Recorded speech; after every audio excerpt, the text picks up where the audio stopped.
February 2002 when a letter of yours arrived saying, well, we could meet, I'm almost in the next street. And I think it changed our lives to quite a considerable extent, really. It was the beginning of a change and directions of our poetry, the development of the work, and indeed of Waterloo Press, which you'd sent in for this wonderfully never published, or only never published again, Erotica magazine, which we hope to bring out again. But beyond that, we found we could be publishing poetry, and I was immensely moved by the work, which seemed fully formed, and yet you said many times that you've destroyed a variety of your juvenilia, that you've moved on a variety of phases, and we've often talked about these evanescent ghosts and phantom limb poems that sort of exist somewhere, but at the moment I've only had a platonic sense of them with a couple of examples. They don't exist. They don't exist. Well, not even platonically. No, I spent my life writing poetry, and I think I'm maybe a better critic than a poet. And as a result of this, having written a poem and looked at it carefully a couple of months later and decided that it was rubbish, I tended to crumple it up and throw it away in a waste paper basket. Until I sent half a dozen poems to a small review published in Waterloo Street by one Simon Jenner called Clarinets and Unicorns. What was it? Corpses and Clarinets, which was actually already a long defunct title. Corpses and Clarinets. And I got this remarkable and immediate response by phone to come round and see you. And everything took off from there. With your encouragement, I started to publish poetry, and hope have been improving since then. Certainly when I published Risks of Skin, I dedicated it to you, sine qua non. Well, so, I sort of sink beyond the extraordinary amount of kind compliments, but I mean, it rather begs questions about whether the poems were fine before, in some ways at least, because it was only I stemmed the flow of their immediate sort of incandescent burning. So let's wonder how many other poems, the good ones, were lost. Two things to be said. One is that you are published very widely, not just with Waterloo Press, but you have a pamphlet out with Bedbound with Perdica. You have a range of translations. At least coming out, I hope, but also the magazines have picked you up. You have a huge review, a great, almost book-length study by the sounds of it, certainly a monograph length, of all your work as a poet and critic. And you've had obviously a remarkable life. You started out, as you said, you were 3 degrees in Sussex after being accepted by Oxford and rejecting it because of the Anglo-Saxon and regretting it. But after having been trained as a cabinet maker and God knows what else, big mistake, I know the feeling. And the main problem is really that you've positioned yourself, obviously, as you say, as a critic first, and you've always said this, but in a sense it's because the encouragement, despite the extraordinary relationship you have with John Murray, John Littleton Murray's son, this has in a sense been a very slow burn for you. The criticism, your books on Nietzsche, the novel on Nietzsche, basically the work with Keats and Heidegger and Keats, and all this, as a university lecturer, has actually given you a remarkable reputation. But your poetry, which when it's read out has this incredible sonance and sound and compression, makes people listen. I remember there was a Tears in the Fence festival in London in 2003 where you read and you could see the words in the air, and that in a sense is one of the great signatures of your reading of the writing that people really do flock to read. Yeah. So despite your own doubts, I'm glad at least to have had some part in the encouragement of this, because a great part. Well, thank you. There it is. And you and John Murray, I think. Well, because I certainly remember his encouragement when I was at school here in Brighton, in a crazy secondary school, and he was very kind and always reviewed all my stuff. Long, rambling, free verse poetry, which I used to produce in great quantities. And until one day I remember he put his arm on my shoulder and said, "David, go away and write a sonnet." Yeah, but I never thought they were good enough for publication until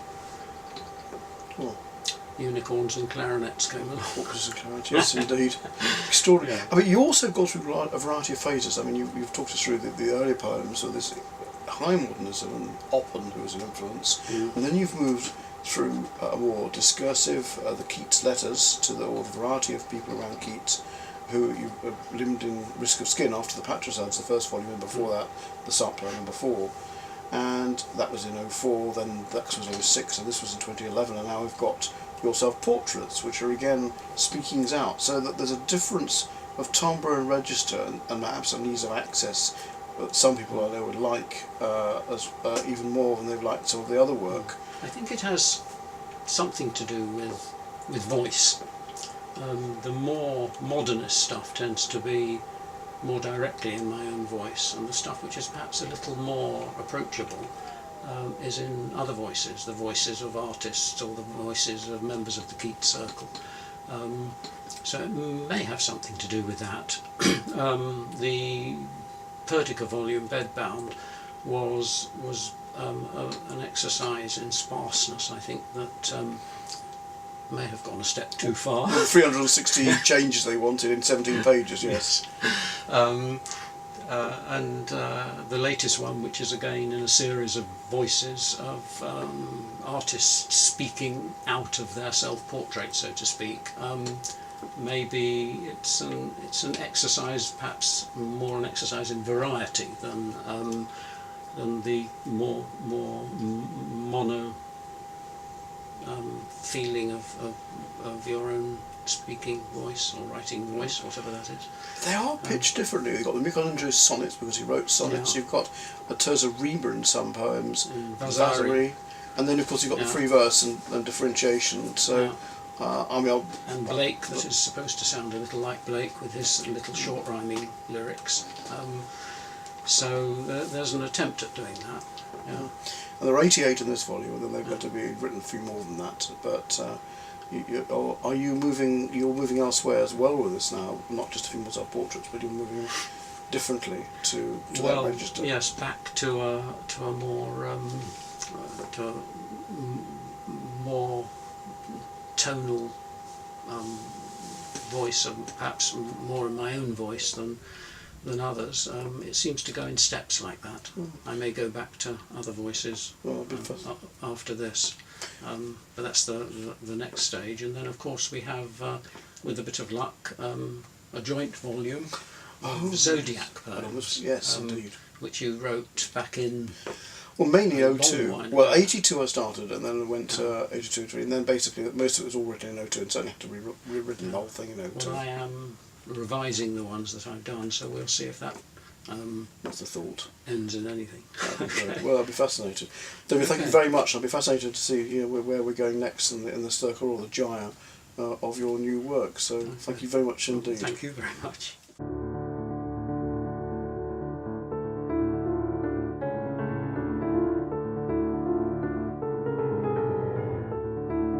I'm going to read an imagined letter written between two members of Keats' circle after Keats died in Rome.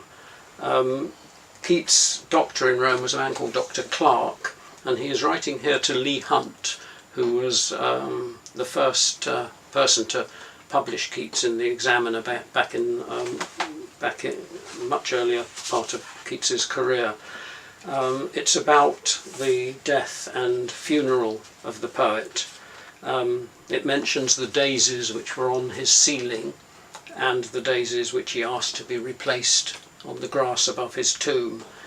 Everything, when you died of tuberculosis in Rome, by law had to be burnt in the street, and the daisies went up with everything else. Keats's grave had a lyre with a broken string on it, and the words, "Here lies a man whose name was writ on water." This is the poem. Dr. Clarke to Leigh Hunt. Back in the huddle of your politics and the old country, let me tell you, hard as the slowing marrow of my heart, now that his worldly task is done, I, like a mute, was tasked as busy witness to the annealing fire of all of him possessed into the harsh piazza of his hopes, to burn away the ills us doctors could not, his written body open and his face in clay. Even the paper daisies, painted overhead, curled grey into the air. The box was nothing special. Seven's sad heart refused to place the Bible turned aside by him, but letters from his sister and from Fanny, his name in brown ink faded, still unopened, lay near his heart, his eyelids, world blind to our punctured prayers, mumbled into the night and weather of his gift and love. We were a meagre few among the goats, and startled rain out of a high sky. You know I made them place the daisies back to roof him, as he had asked. No more the struggles you will not be tamed on, writing a toil that he has failed, as do my practices among the English dying, and all the fragments of continuing days. Seven tells me he went at night to the un-Catholic graveyard. There he found a shepherd, like Endymion, his head asleep the stone whose broken lyre sung deathless on the waters. Okay, this is the second one. It's called Princip. It's about the man who murdered the heir to the Austro-Hungarian Empire in Sarajevo and caused the First World War. He did it here, placed his black hand in the dead centre of the connected world, crossing the fatal bridge with blood, and spilled his union of death on slippery stones, thus drawing down upon his waltzing skull the Ottomans and empires, Kaisers, Tsars, some 15 million devils with their mud-stained, starward breath, blinded by the iron dice he threw. And so spewed up their cyanide, the prince still living in his mother's womb, also too young to die. They celled him in his own lungs damp, confined to suffer out the war until, appropriately, he coughed his last, imprisoned at Theresienstadt, raising his best thoughts into their own small tomb. And now his one resentful plaque is past in the blown snow and the cold grind of trams. Fanatics never think their actions down the thunder of their tubular bones, or of their neighbour's loss and loss that whelmed his generation in the stagnant mirrors of his slaughter. Yet then, in that same slow cordite dusk, in his dark cell of time, in unknowing shires, boys living under the dip of the same distant heavens drew down their careless blinds and slept.